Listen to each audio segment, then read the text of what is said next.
There is a mouse in the kiln room.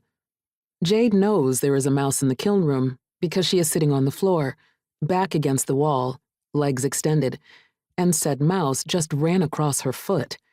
It startled her, but not nearly as much as she startled it by going from statue still to shrieking in a matter of seconds. Poor thing probably isn't long for this world.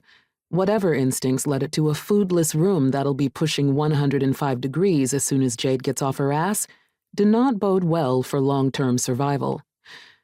Then again, Jade decided to check her ex's Instagram at work, so perhaps her own self-preservation instincts leave just as much to be desired. Atop Tony's effortlessly, read painstakingly, curated feed sits a picture of two left hands linked at the pinky, matching emerald-cut diamonds on the adjacent fingers glittering in sharp focus. Blurry in the background, but still distinguishable, Tony and Cheyenne's faces, linked at the lips. A perfect menage of browns and caramels and corals and rusts, and every other godforsaken golden hour hue imaginable. The very quintessence of Tony's social media color palette. Hashtag engaged. Hashtag queer love. Hashtag swirl. The last one would nauseate Jade if the rest hadn't left her feeling like she is floating outside of her body, unmoored from this earthly plane. Jade saw the fingers that once memorized every inch of her body, and, concurrently, Cheyenne's, as she later discovered, and promptly sank to the cracked concrete. Damned be the hundreds of custom plates for a Thai place on the Upper West Side that await firing. And she sat there, staring at a divot in the floor, not sure if she was even blinking, for a scientifically indeterminate amount of time.